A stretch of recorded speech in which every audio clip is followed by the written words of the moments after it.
Where are we? 2 Samuel. 2 Samuel, which is just the other half of the same scroll. It's called 2 Kings in the chapter. What? First, second, third, and fourth Kings? Yeah, because all of these names are artificial. And the titles came into use much later. And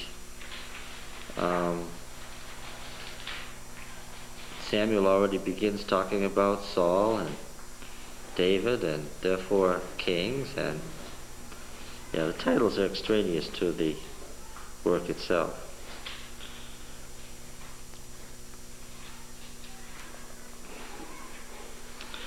After the death of Saul, when David returned from the slaughter of the Amalekites, something is going on here. We read this before, but something is going on here. Look at 2:1.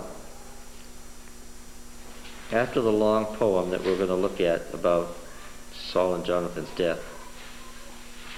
After this, David inquired of the Lord, "Shall I go up into any of the cities of Judah?" It's rather abrupt. What question do I have of 2:1? Where is it coming from? Where's the introduction? Yeah, what immediate question do I want to ask when I look at verse 2:1? After what? After what? This certainly has the look of editorial work, doesn't it? It looks like the editor was arranging things, and here's a piece of something that's divorced from its predecessor, and it's just here. I absolutely know why it's here, because it says, he inquired of Yahweh, "Shall I go up into any of the cities of Judah?" And Yahweh said to him, "Go up." David said, "To which shall I go up?" And he said, "To Hebron." And now I know what's going on. What was Hebron? The capital of Judah. David's going up to Hebron would be for what purpose? To become king of Judah. Now the way the documents have been edited now gives us the impression what? If he's not already That he becomes king upon what event? Saul's death. Upon Saul's death. Which leaves Saul without excuse other than insanity for what? For chasing after. For chasing David around all the time. Other than Saul's nuttiness, he had no excuse for chasing David around. And that would be true if this were true, then it would happen. if the way it's edited is the way it happened. Now I have to say to DTR1, you're a great theologian. You're responsible for a third of the Bible. But I also know that when it comes to you and historical detail, that for theological purposes you feel free to do what? To move stuff around. And I also know that you're working from scrolls 500 years after the events. That you're editing together state documents 500 years later. So your picture of it is as good as what?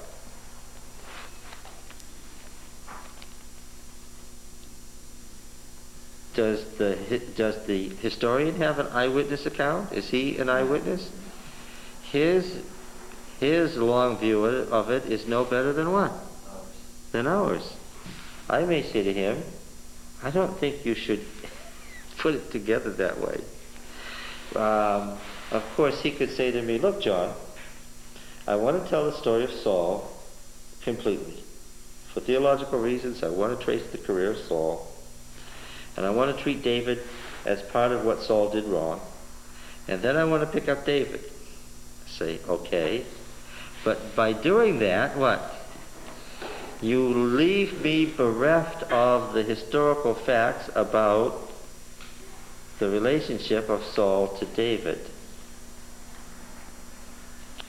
Look, what do I find out in 2:4, David became king over Judah at Hebron. And how long did he reign over Judah? 7.5 years, I find out by reading on. But then I find out that he falls into a war with Ishbosheth, Saul's only surviving son. It's a long war, 3:1. The war is going on while David is at Hebron, 3:2. 3:6, while the war was going on, Abner, the commander of the army of Israel, who shouldn't be still alive, we're curious about that, but is, decides to make a deal with David, which ends the war. And how long has the war been going on?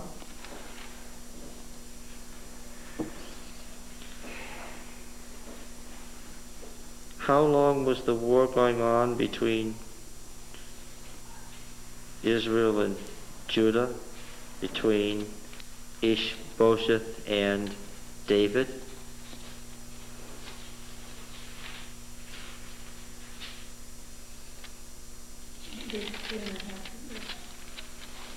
Well, it doesn't say 2.5, it says 2 years. And at the end of the 2 years, what do the elders of Israel finally do?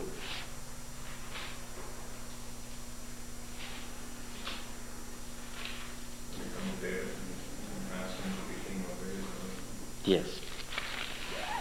But what's the problem with that chronology that we've just traced? My problem is that he was already anointed king by Samuel in the first place. That's not the problem. I don't know why again why did he allow him? You have to remember the business, there's a big difference between king designate and king.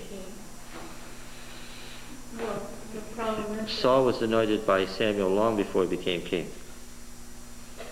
What? if the war was only for 2 years, and he was king 7.5 years before, then he must have been king while Saul was still alive. Where's the missing 5.5 years? That's the problem. If a war ensued between Israel and Judah, between Ishbosheth, Saul's successor, and David, that lasted some 2 years, and David reigned a total of 7.5 years before becoming king of Israel also, where'd the 5.5 years go? It's before Saul died. Well, that's what you're stuck with. The implication is so strong as to be unavoidable that David was king in Hebron for how long? For 5.5 years before Saul's death. Therefore, Judah was what? In rebellion against Saul. Well, what form did that rebellion express itself as? Judah was what? Judah was what? Judah was not independent. Judah was what?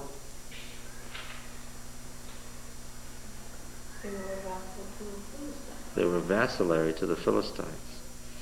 It was that relationship that made it impossible for Saul to ever gain absolute control of Judah again. Now, David had an army, we found out, of 400, then the Masoretic text says it went to 600. Small army, big army, what? Big. Big army. Big army. This is before he ever went up to Hebron. Now, there's something else that we notice about David's army. David's army isn't like the armies of the League. What was the League army like? Militia. It was a militia. What's a militia? It's called that way in the community. It's common folks. It's just the citizenry out with their pitchforks, right? The National Guard. But not even the National Guard, because the National Guard is an army, is a standing army. It's more like the Revolutionary War. Yes, which was a true militia.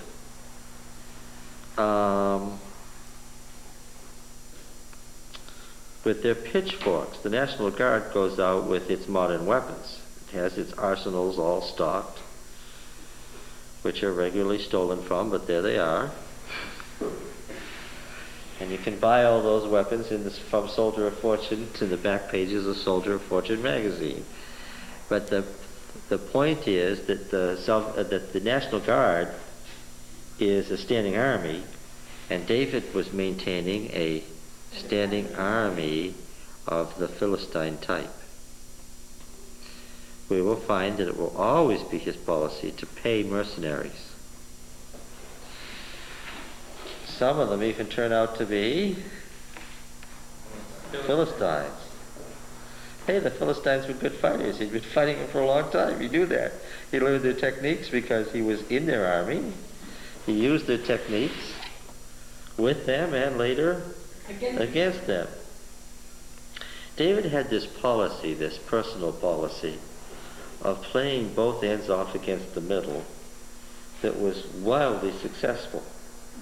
The problem with that is that if you do that often enough, what's going to happen? You might be caught in the middle. Yeah, sooner or later you might get caught. One of the times that David almost got caught was what?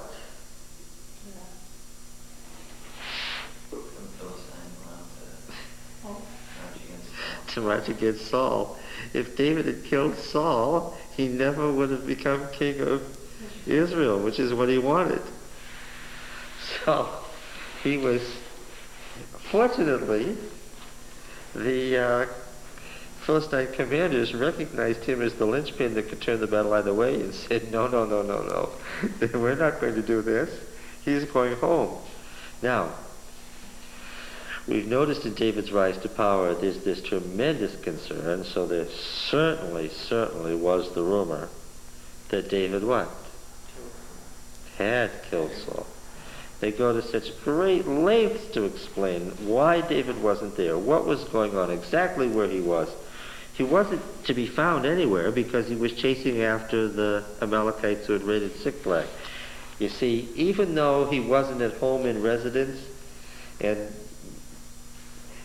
this is where he really was, all that extensive story is to say with firmness where he wasn't. What?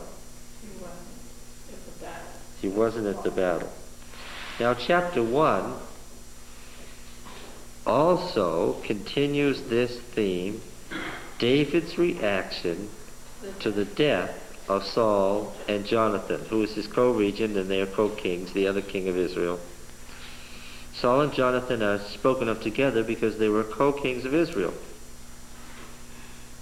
And the question was, did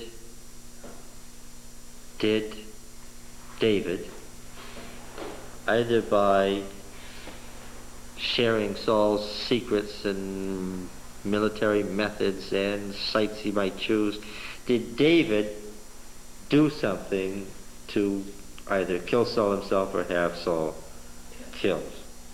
This would be especially a question if David had been a long-time vassal of the Philistines and a long-time client king of theirs in Hebron. Because if we've got it right, by the time the war comes, this last battle at Gilboa, David's already been king in Judah for how long? Well, now, what about Ziklag? Thought he was living at Ziklag. Yeah, and what does it say? What did the historian say? Therefore, Ziklag has belonged to the kings of Judah to this day. What was Ziklag? It was a personal fief or possession of the king of Judah. It wasn't a free city. It was owned. David owned something else later on. He owned Jerusalem. He owned it. Right? In the same way that the kings of England owned Windsor Castle. All right. He called it City of David. Right? All right. Now, Ziklag was his own personal possession, has nothing to do with whether or not he was king at Hebron, as to whether or not his family was at Ziklag. Why? That's their property. That's an estate of theirs. And that doesn't help us much at all in determining whether or not David was already king of Judah at Hebron. All right, so now let's remember, who did he marry after he married the one that was Saul's wife and the one that was Jether's wife? Nabal. Well, let's see, he married the king of Geshur, which is in northern Transjordan. He married that king's daughter. And he married a daughter of Nahash the Ammonite, Saul's great enemy in Gilead. Well, I understand why he intermarried with the Ammonites. He wanted to take the pressure off of Gilead by coming to a peace treaty with the Ammonites. Let's settle it. Let's determine a border. Let's make a covenant agreement. Send one of your daughters over here to be part of my harem. We'll intermarry the houses, and that'll be it. Both kings said what? We won't have to have a big war where we exhaust ourselves if what? If we come to an agreement. David abode by that agreement until Nahash died and the son...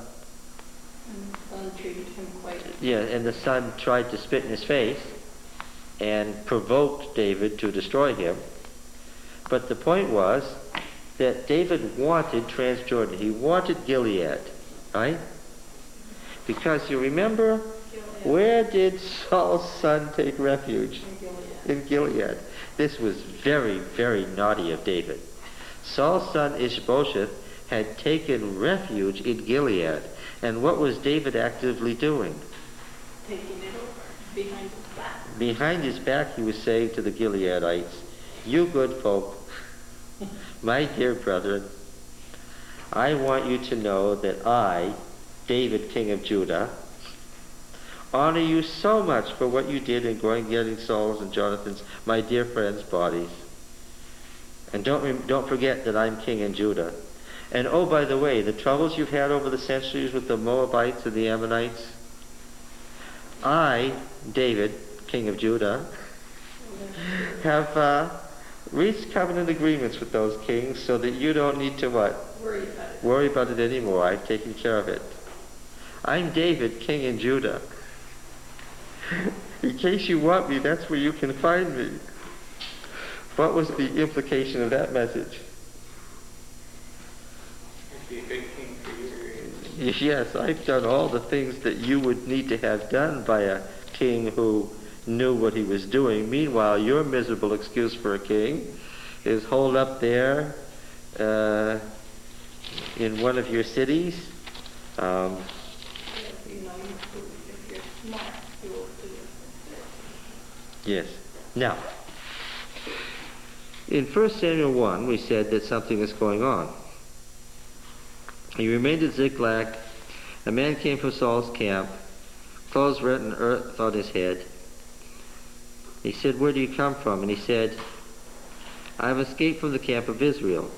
And now what happens here is that the man tells, according to the prophetic narrative, a long lie about how Saul died. And a long and elaborate lie. For which, poor fool, he is what? After getting a tongue lashing from David, he's executed. But what's especially interesting here is that 1:1 says that David had just returned from the slaughter of the Amalekites. Right? Now, this poor soul happens to be what? How do you know that? He said that himself. Where does he say that himself? Verse 8. Verse 8? He said, who are you? I answered him, I'm an Amalekite. This is the man telling the story of what happened between him and Saul, right? So in the middle of the story, he, in the narrative, says that he identified himself as an Amalekite to King Saul. Now, notice down below, this is very noticeable and intentional. Verse 11, David took hold of his clothes and rent them, and so did all the men who were with him. And they mourned and wept and fasted till evening for Saul and Jonathan, his son, and for the people of Yahweh and for the house of Israel, because they had fallen by the sword. And David said to the young man who told him, "Where do you come from?" Now that's a rather surprising question. Why? He should have already known. Because he has already said what? Where That he had identified himself to King Saul as an Amalekite. Where do you come from? He said, "I am the son of a Ger, an alien resident, an Amalekite." Now, this chapter has a suspicious look about it. What is suspicious about it? I'm looking at it and I've got a question in my mind. What is it? It's probably been edited from different sources. Well, no, I'm not thinking of... It's certainly a single story. But what's my question?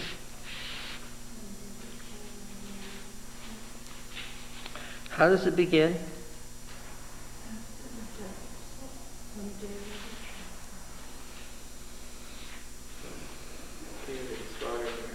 David's been slaughtering Amalekites. A young man turns up who says, "I killed King Saul." In the course of this story, he happens to mention he's an Amalekite, but David, apparently not catching it, or maybe not catching it, asks him very deliberately, "Tell me again, who are you? Where do you come from?" As if he has no idea. And the man again identifies himself as an Amalekite and is summarily executed. What possibilities lie in this story? It's one rather obvious one that's too devious to even contemplate. What is one obvious explanation that I said is too devious to even contemplate? Maybe David sent one of the Amalekites up to kill Saul, and now... Oh no, the whole story is a lie. We've been told by the prophetic writer how Saul died. Oh no, you're missing the point entirely. What might David have had in his entourage coming back from the south?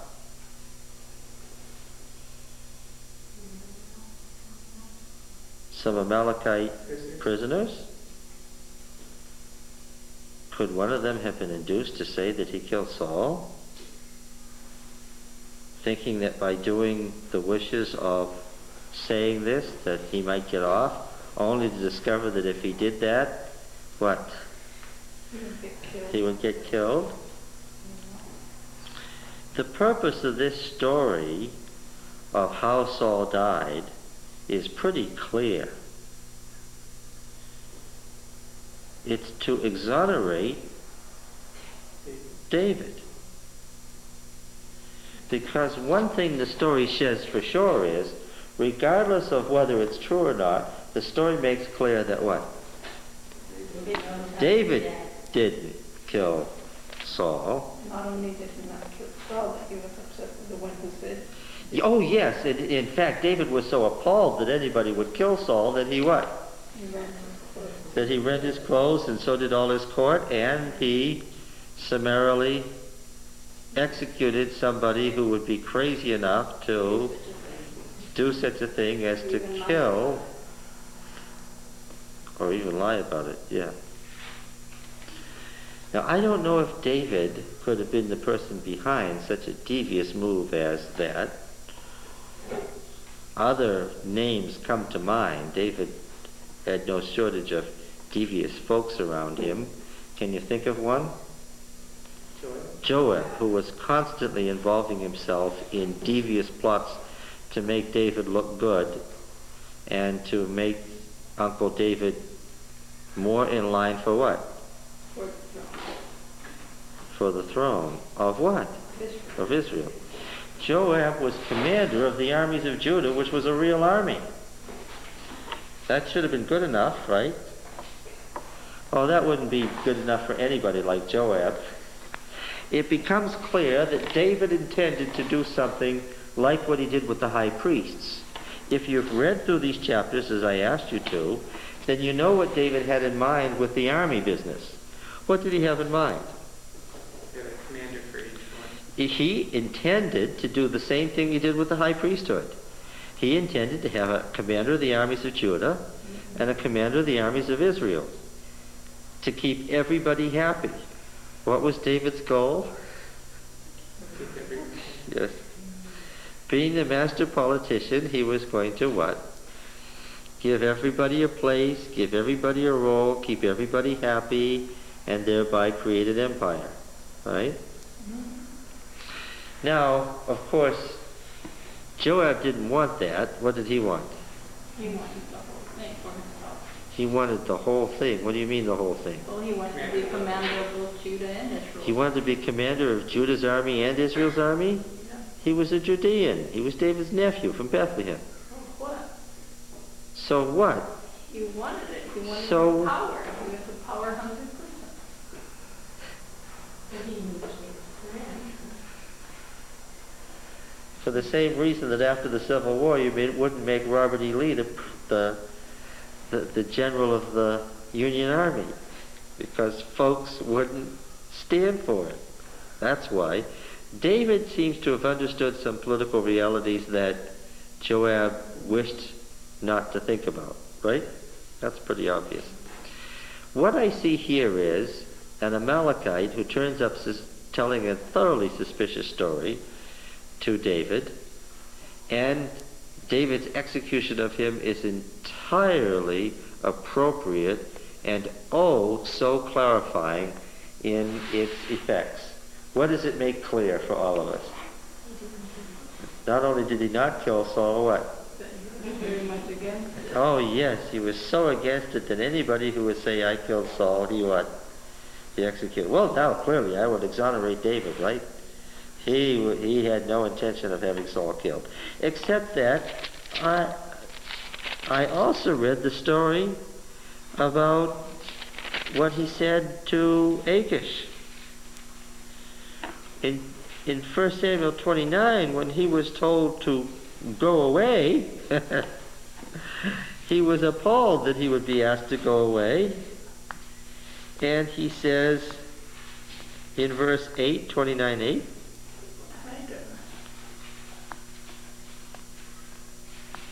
what does he want to do? Fight against the enemy. Now, I don't agree with the scholars at all who say that David was being tongue-in-cheek here and really meant the king was Saul. First of all, David is already a king.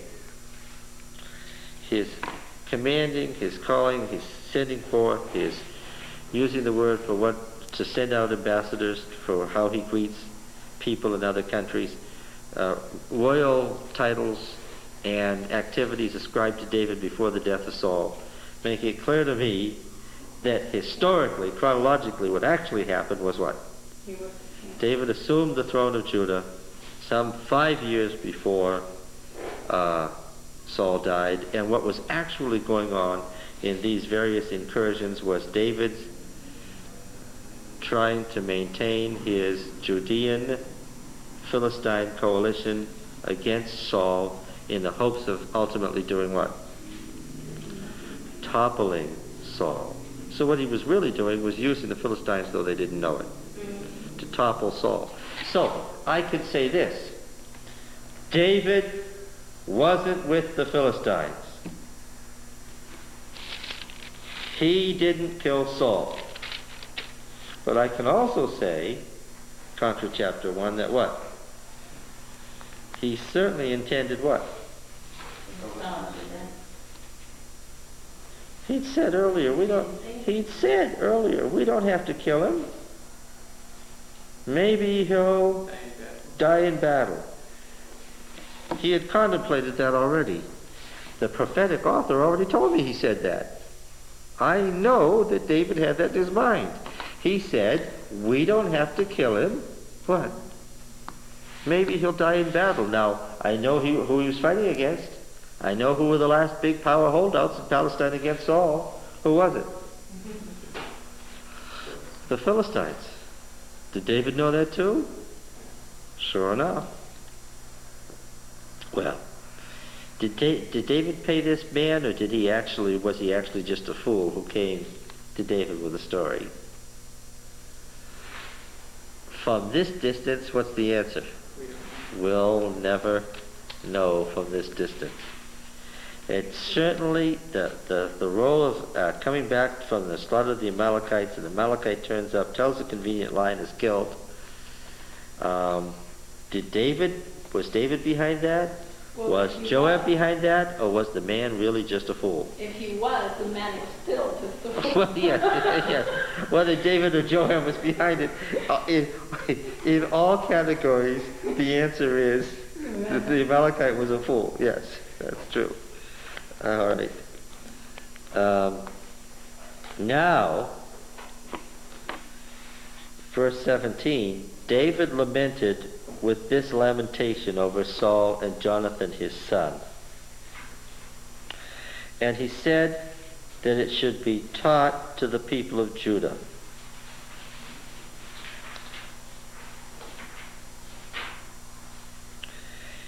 Behold, it's written in the book of Jasher. We've seen this several times. It's a songbook, a hymnal. He said, now this is really interesting. It's included here. It's actually been made part of the narrative, and I certainly don't think that it was made part of the narrative by the Deuteronomic historian. It was made part of the narrative by the author of the History of David's Rise, or the Apology of David. Why did it serve his purpose to have this moving poem put right into the prose story? To make it even clearer that David. Gives it a touch of realism.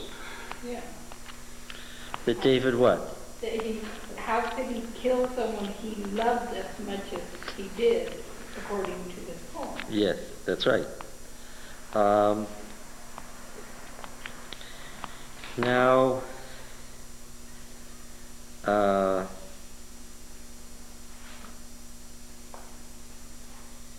David took hold of his clothes, 111, and rent them, and so did all who were with him. I bet you Joab wasn't there. Oh, I'm sure he was there. Why? The whole purpose of this is to show Israel what? Okay, yeah. That we are what? In complete sympathy with you over this disastrous loss, that we're innocent of any part in it, that we would never have involved ourselves in it, and what? And we're still one with you in this convenient turn of events. Right? Yes, David's sorrow may have been genuine and heartfelt. And also, even if it wasn't, what? It better have appeared to be genuine and heartfelt. Why? Because if it wasn't, he was not going to be what? King of Israel. King of Israel. Yes. Now, something else that's interesting. Jonathan and David were co-kings. But Saul and Jonathan were co-kings. But the prior literature has already made it clear that David enjoyed quite a different relationship with Jonathan than he did with Saul. Right? Mm-hmm. Now then, it's very important then that David treats them as what? Verse 12. And they mourned and wept and fasted until evening for Saul and for Jonathan his son and for the people of Yahweh, the house of Israel. Right? He treats it as a unity. Right? There's no ambiguity here of, oh, one part of the house of Saul was friendly to me and the other part wasn't, and of such stuff civil wars are made, and that was the reality. But what is now gone? What dies with Saul? Officially, what dies with Saul? Well, the enmity The enmity between Saul and David is what? As if what? never. As if it never happened. What? We notice that in the negotiations with Abner, what was the first thing David wanted? His wife back. He wanted Saul's daughter, his wife, back. Right? Yeah. He was going to repair the breach as if what? As if it had never happened. He becomes, in chapter 1, Saul's avenger. Without blinking an eye, David, 1 minute, who has been conducting a long civil war with Saul, in effect, what? Becomes the protector of Saul's legacy and his avenger. Now, how can you do that? Very careful. Well, you know, some people would try that and people would laugh. Other people would do it and people would say, wow, whatever charisma is, what will I say? David had it. Because you know that to try to pull off this kind of a thing, if you don't have the capacity for it, would what? Lead straight to disaster. But obviously, David did have the capacity for it. And this. And this. Do you think that David kept this song secret? What did it say? He wanted it included in the book of Jasher, and he wanted it taught to the people of Judah. Oh, do you know, do you think anybody in Israel heard this? King David has what? King David of Judah has what? Composed a great lamentation for our great lamented King Saul. And he's published it in Judah and is having it taught to the children of Judah.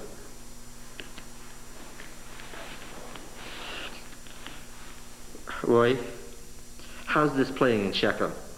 Pretty well. Pretty well? Okay, I just wanted to know. Thy glory, O Israel, is slain upon thy high places. Now that's interesting, because the glory of Israel here, of course the glory of Israel is an old phrase for God.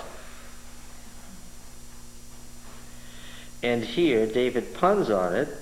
God's representative is the king, Saul. And the high place is another term for, what were high places? Places of worship, where sacrifice was held. Do you see the double entendre that he has created? Thy glory, O Israel, is slain upon thy high places. As if Saul and Jonathan had been sacrificed as sacrifices in behalf of Israel. How the mighty are fallen. Now, let's speak a word about the Philistines. Now let me remind you that as this was composed, the Philistines were what? His overlords, his allies. He was technically a member of their army that had gone out to kill Saul and Jonathan. Tell it not in Gath. Gath is the head city, and Anchises is his overlord. Tell it not in Gath. Publish it not in the streets of Ashkelon, lest the daughters of the Philistines rejoice, lest the daughters of the uncircumcised exult.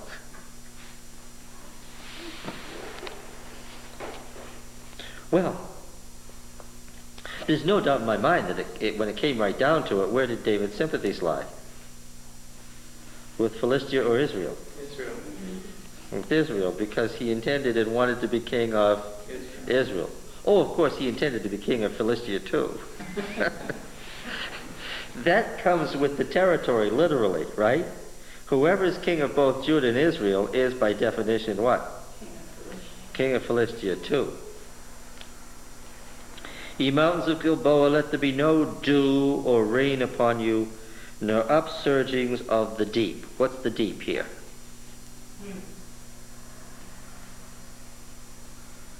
What's the deep? Everyone and anyone. This is simple. Well, that's an unfortunate translation of Hebrew. The Hebrew is confused. It is the Septuagint that contains the original. What's the upsurgings of the deep? Well, tell me about Jonah. The fields of offerings is a mistranslation of the Hebrew, which is corrupt, again. Let's not read the corrupt Masoretic text. What is the Why don't you just take a pencil, if you have it, cross through fields of offerings and write upsurgings of the deep so that you'll know what I'm asking about. Anyone and everyone, what is the upsurgings of the deep?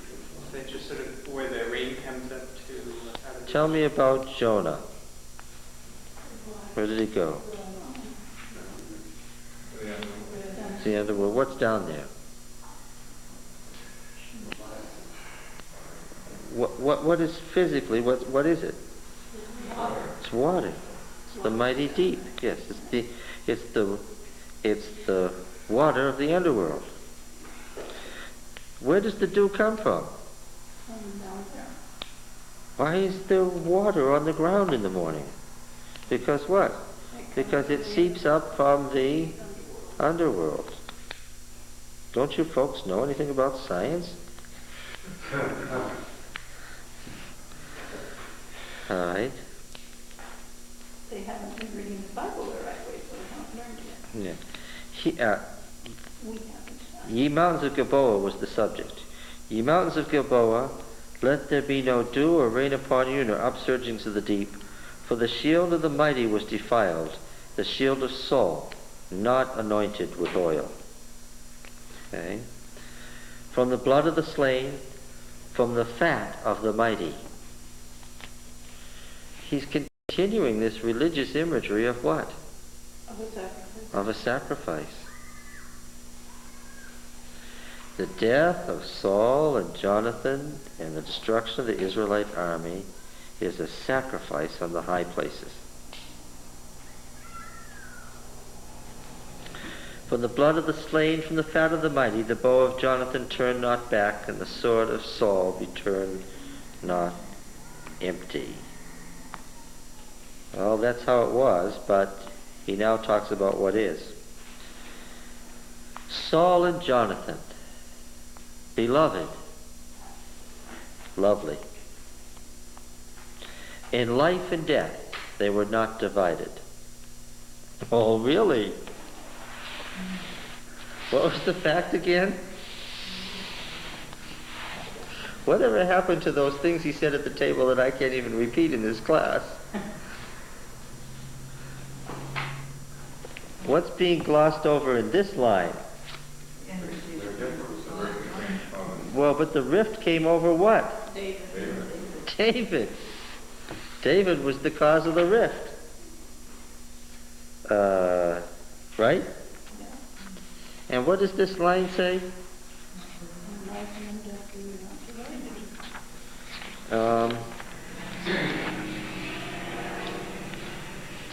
David could certainly do what?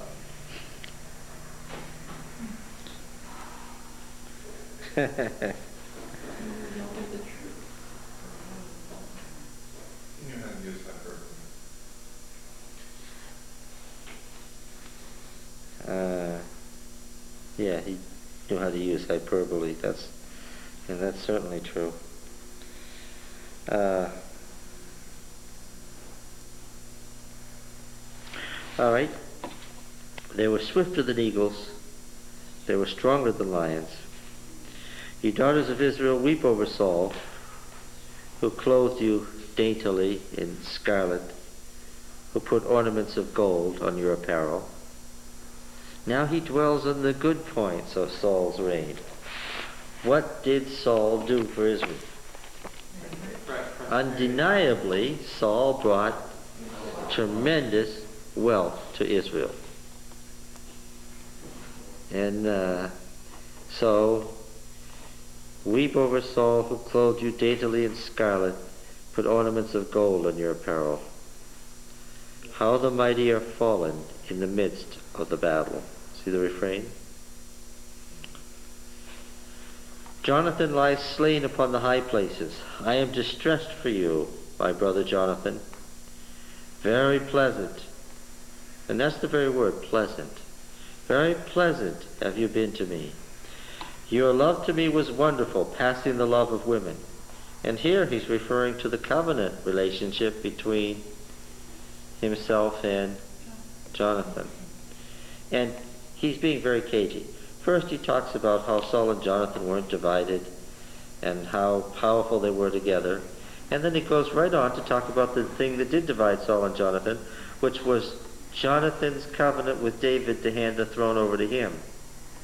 And this line is a clear allusion to the fact, in case anybody's forgotten it, that David and Jonathan had a deal.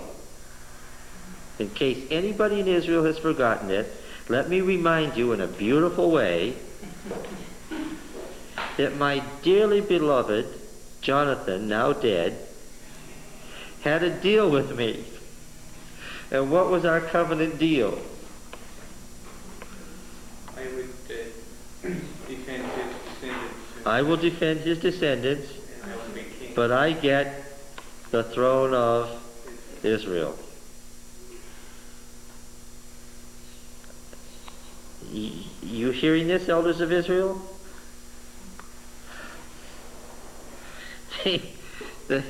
The only person who could be dismayed at this would be what? Ishbosheth. Let me remind you that there's no way out of kingship except what? Death. Jonathan lies slain upon thy high places. I am distressed for you, my brother Jonathan. Very pleasant you have been to me. Your love to me was wonderful, passing the love of women. And then comes the refrain. So that mention of the covenant between him and Jonathan is the last thing he mentions. How the mighty are fallen, the weapons of war perished. And of course it's a lament. It was sung to a sad dirge meter. What do you think? What do you think? I'd say this guy has talent. What would you say? Knowing the power of music and poetry to influence people, to elevate Saul and Jonathan to the level of a sacrifice to God for the salvation of Israel, to praise their exploits as military leaders and kings, and then to blatantly claim the throne, all in the same song. What do you say? He knew human nature very well. Hey, I would say they wouldn't do bad if they made this guy what? King.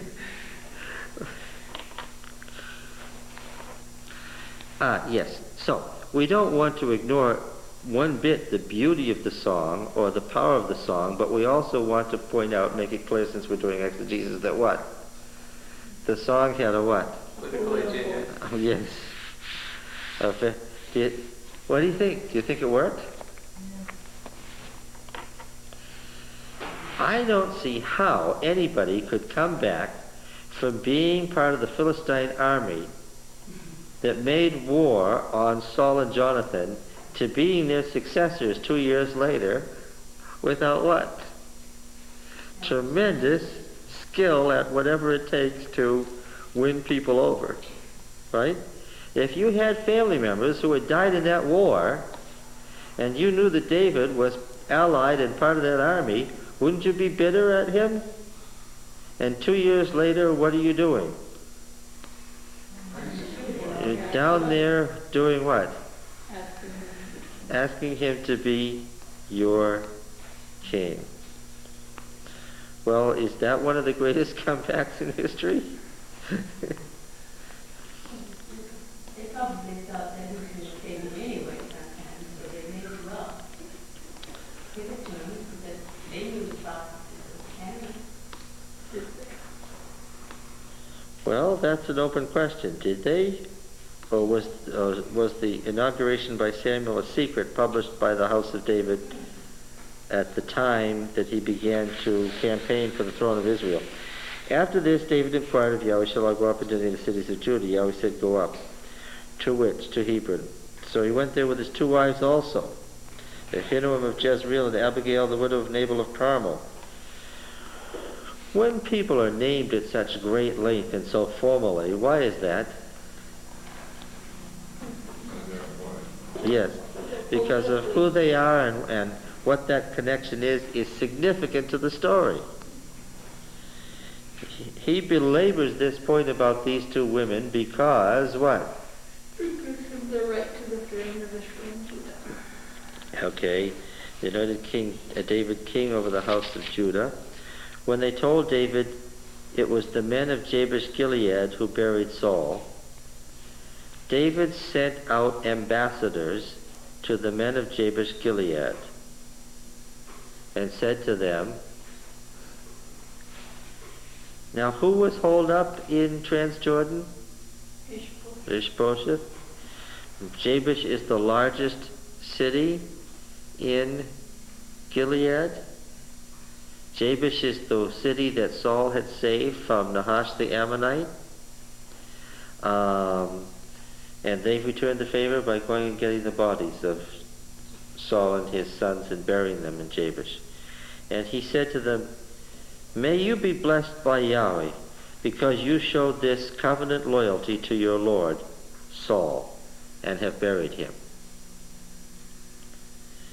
Now may Yahweh show steadfast covenant love and faithfulness to you. And I will do good to you, because you have done this thing. Now therefore let your hands be strong and valiant. For Saul your Lord is dead, and the house of Judah has anointed me king over them. Now let's put it this way. You can read the Hebrew just as well. Now therefore let your hands be strong and valiant, for although Saul your Lord is dead, the house of Judah has anointed me king.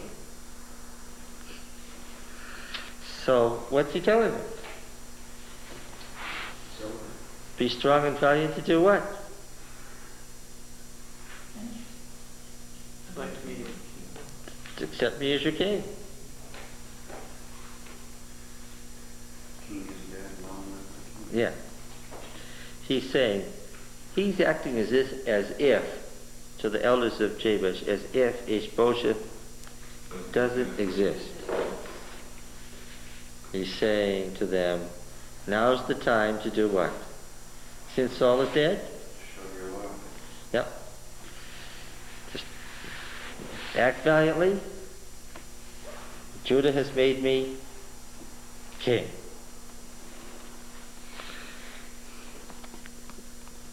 Now,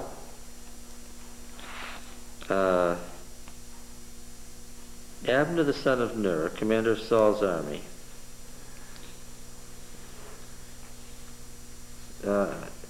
had taken Ishbosheth the son of Saul and brought him over to Mahanaim and made him king over Gilead and the Asherites and Jezreel and Ephraim and Benjamin and all Israel. The divisions of Saul's kingdom, right? Ishbosheth, Saul's son, was 40 years old when he began to reign over Israel. He reigned 2 years. The house of Judah followed David. time that David was king in Hebron over the house of Judah was 7 years and 6 months. This passage here is from a different source. Do you see the beginning of the source? Now Abner the son of Ner, commander of Saul's army, had taken Ishbosheth, the son of Saul. Do you see that that's a once upon a time? We're beginning a story where we identify characters. This wasn't originally here. Why? I don't need at this point to have Abner named as the son of Ner, the commander of Saul's army. Why? I already know all that. The only explanation for all that being here is what? This is a beginning of a story. Had taken Ishbosheth, the son of Saul. I don't need to know that. What? Why is it here? Beginning of a story where we're setting the stage. Had brought him over to Mahanaim, made him king over Gilead, Asherite, Jezreel, Ephraim, Benjamin, all Israel, delineating the various parts of Saul's kingdom. That's the beginning of a story. And this passage is the one that clarifies the other. In the other material, the editing is such that I gather that David becomes king after Saul's death. This gives the lie to all that and shows me that what? David was indeed king before that. Yes. He was 40 years old when he began to reign over Israel, reigned 2 years. House of Judah followed David. The time that David was king at Hebron over the house of Judah was 7 years and 6 months. This source is not the least bit hesitant to tell us what? David was king before Saul died. Abner the son of Ner, the servants of Ishbosheth the son of Saul, went out from Mahanaim to Gibeon. Now Gibeon would have been about the border between Judah and Israel after this setting up of David on the throne of Judah and the setting up of Ishbosheth on the throne of Israel post Saul's death. Gibeon would have been about the border between the two, the de facto border. And Joab the son of Zeruiah and the servants of David went out and met them at the pool of Gibeon. They sat down, the one on the one side of the pool, and the other on the other side of the pool. Of course, this is a thing that has survived. This pool is still with us. Abner said to Joab, "Let the young men arise and play before us." And Joab said, "Let them arise." And they rose and passed over by number, 12 for Benjamin and Ishbosheth the son of Saul, 12 for the servants of David. We've noticed that there were 12 tribes in each of the two leagues, right?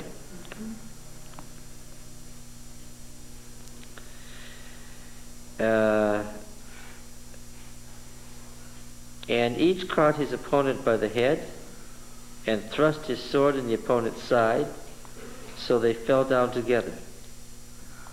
That place was called the Field of Swords at Gibeon. The battle was very fierce that day, and Abner and the men of Israel were beaten before the servants of David. And the 3 sons of Zeruiah were Joab, Abishai, and Asahel. Now, who is Zeruiah? David's sister. David's what sister? Older sister. David's older sister? David's what? Oh. On the right track. David's older sister. David's what? Come on. Oldest sister.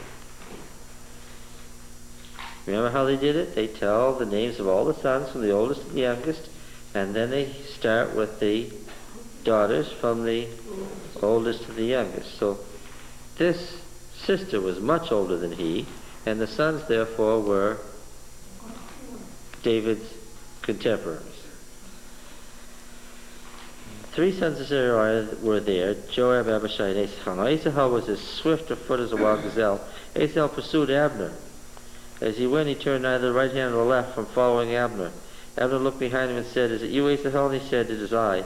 Abner said to them, "Turn aside to your right hand or your left, and seize one of the young men and take his spoil." But Asahel would not turn aside from following him. And Abner said again to Asahel, "Turn aside from following me, for why should I smite you to the ground? How then could I lift up my face to your brother Joab? But he refused to turn aside. Therefore Abner smote him in the belly with the butt of his spear, so that the spear came out his back. He fell there and died where he was. And all who came to the place where Asahel had fallen and died stood still. You can imagine, in shock. Joab's younger brother, had the commander of the army of Judah, had been killed by Abner, Saul's uncle, the commander of the army of Israel. This is great misfortune for whom? Well, for Asahel, of course, but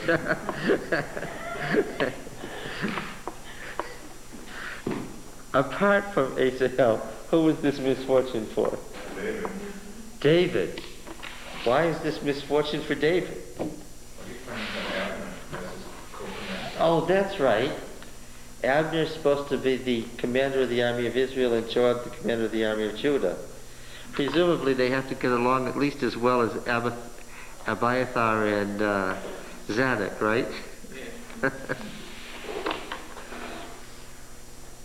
Well, It works that way. you see what a problem this created for David? What was the point of their all coming to Gibeon in the first place? What were they doing there?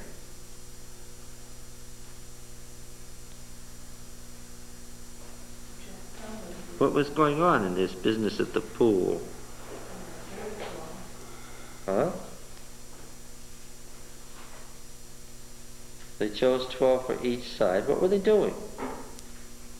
I guess the idea was to have these young men fight into the side, Oh, well, we're back to the Battle of Champions, aren't we? That's what I was going to say, but they both have the same God, so, Oh, they both have the same God? yeah. Well, that's no problem. What are they trying to decide? Who's king? No. Well, who the descendants would be. No. What are they trying to decide? Who God was pleased with, who God wanted to rule. Who God wanted to rule, the house of David or the house of Saul? Okay. Yes. And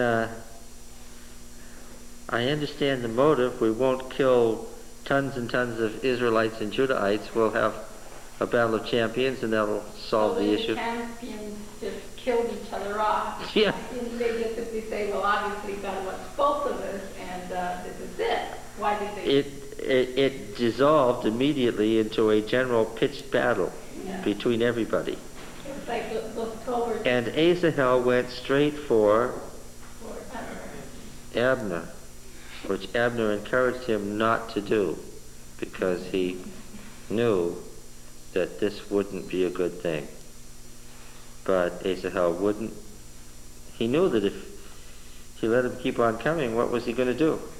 He was going to kill him. So we would call this what? Self-defense in a battle, which clearly, in their conception, did not violate the commandment what? Thou shalt not kill. There was no personal animosity or lying in wait. It was a battle. However, David knew his nephews and knew what? they would do it that way. Yeah, yes. This wasn't. Nothing good was going to happen from this either. Yes. So, I guess we're going to have to leave it up in the air with the issue very unresolved.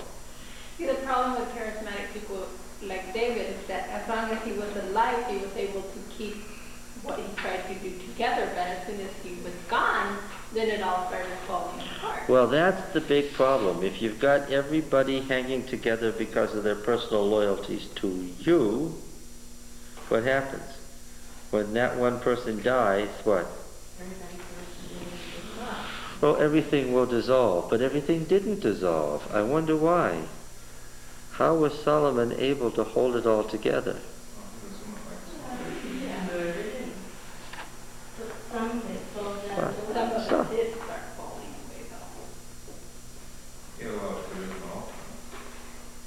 Well, we'll find three things. we'll find, number one, that some of it did fall away, that he lost significant parts of it, or traded it away because he didn't want it, more correctly. Because he was interested in other things. He was interested in other things than his father.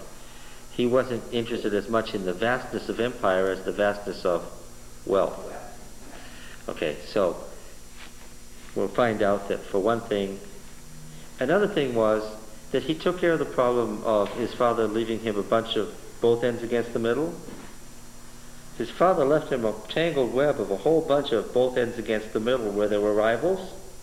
Solomon, being a wise man, removed the rivalry. How? He killed them. Deposed it by He killed half of, when there were two sides, he killed one of the opposing sides right down the line, so that what? He didn't have to deal with those rivalries that his father left him. His father said in his deathbed, I'm leaving you with a lot of rivalries, but you're a wise man, you'll know what to do. He did. What was it? Yeah, you're gonna. This one's going to be dangerous. Joab's dangerous, but you're a wise man. You'll know what to do. And Solomon was a wise man, even though he's a teenager. He knew what to do, which was what? Kill him. And he didn't have a problem with cousin Joab anymore.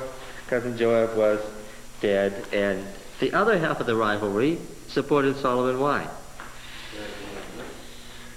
When you've killed one half of a rivalry, what have you made clear? He was called a man of peace, and he began his reign as a bloodbath. He had peace thereafter. Why? Because he did what David didn't do. Yes. Remember, when David came to the throne, Saul had been greatly impeded by the old league norms. You got to have a militia. You can't amass wealth, right? During David's long reign, those league rules gradually eroded, right? By the time Solomon came to the throne, Samuel's goal of not having big government, Samuel didn't want big government, right? He didn't want a monarchy in the Canaanite style where there was an absolute autocratic king. Solomon was big government personified, right? If Egypt needed horses, what? Solomon knew Solomon could get them.